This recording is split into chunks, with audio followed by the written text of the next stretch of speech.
Tragedies happen around the world every day. These tragedies may happen in places where there are medical resources, but it is highly likely to happen in places where there are not. Imagine living in a country that lacks resources. Imagine going through a disaster in this country and not being able to help your loved one or lose your home because of this. What is needed in a situation like this is help from other countries. Doctors Without Borders does exactly that. They provide emergency and medical aid around the world.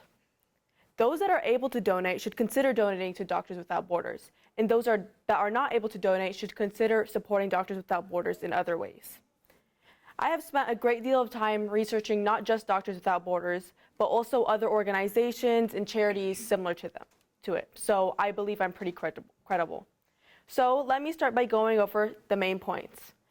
I will discuss Doctors Without Borders and why you should donate. I will begin by discussing their purpose, how they help, and how they are a solution to a big problem. For starters, let me discuss what the problem is. Emergencies and disasters happen around the world every day, like I just stated. The biggest issue is that they happen in countries where there are no medical resources. There are no resources, specifically medical resources.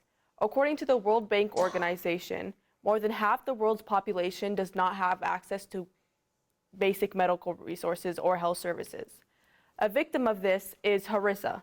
Harissa was 9 years old, and she lost her life in 2010 to the Haiti earthquakes. She was trapped under the crumbled remains of her home for 2 days with no help. It took medical responders 2 days to come because there were no resources, and because of that, she lost her life. Even countries with medical resources struggle during emergencies. No amount of preparation or resources could really lessen the impact of an emergency. This is why other countries, like the United States, should use their resources to help.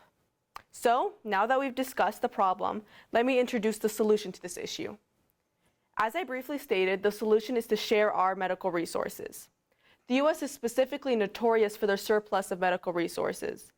In 2021, the U.S., according to the Commonwealth Fund, in 2021, the U.S. spent 17.8% of gross domestic product on all things health. In comparison, the next closest country is 5% less than that. And the U.S.'s funding is nearly double the average country. So it is obvious that the U.S. has excess supplies, and it won't hurt us as a country if we gave away our supplies. Doctors Without Borders uses the U.S.'s medical resources to provide aid around the world. They help people affected by disease outbreaks, conflict, and human and natural-made disasters. They do this in over 70 countries. Our job is to support. 90% of their funding comes from individual donors. Donating directly saves populations and lives. Recently, a 7.8 magnitude earthquake struck Syria and Turkey. According to the New York Times, the earthquake was responsible for 57,000 deaths, hundreds of thousands left injured, and 5.3 million people lost their homes. No amount of preparation and resources in just these two countries could really counter this tragedy. So, donating to an organization like Doctors Without Borders that directly helps people in these type of situations is so important. I want to note that it does not completely prevent the issue, but it does very much help. Doctors Without Borders' response to the earthquakes in Turkey and Syria is direct proof of how this donating to them helps.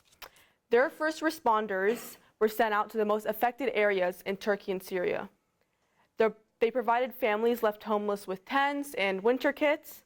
They treated more than 7,600 people left injured.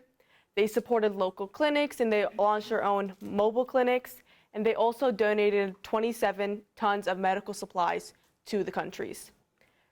So it's obvious that their support is endless, and their support is not just to Turkey and Syria, but they have a history of supporting other countries as well. Going back to the scenario I previously drew in my introduction, if Doctors Without Borders was a thing in this imaginary world, then you would have been helped. You could have had your loved ones saved, or your home would have been saved, but that you would have not been neglected. We already have proof of how supporting an organization like Doctors Without Borders helps ease suffering. In the past 5 decades, Doctors Without Borders has had over 10 million medical consultations.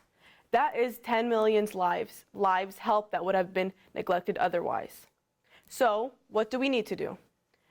Doctors Without Borders relies on our support, meaning you and I need to help. I understand that some of us are not able to donate, or even if we do have money, we don't have excess money to donate, but I want to note that every dollar counts. It's easy to feel guilty about donating a small amount and that leads you to donating nothing, but as I just said, anything helps the cause. And there are other ways to show your support without donating. You can raise awareness and by posting, telling friends and family, and even fundraising through events. Another great way to support is by volunteering. To donate, you can visit donate.doctorswithoutborders.org. This website lets you electronically donate. It shows you other ways to donate, and it also gives you more information on other ways to show your support. To conclude, you should really consider supporting Doctors Without Borders in any way.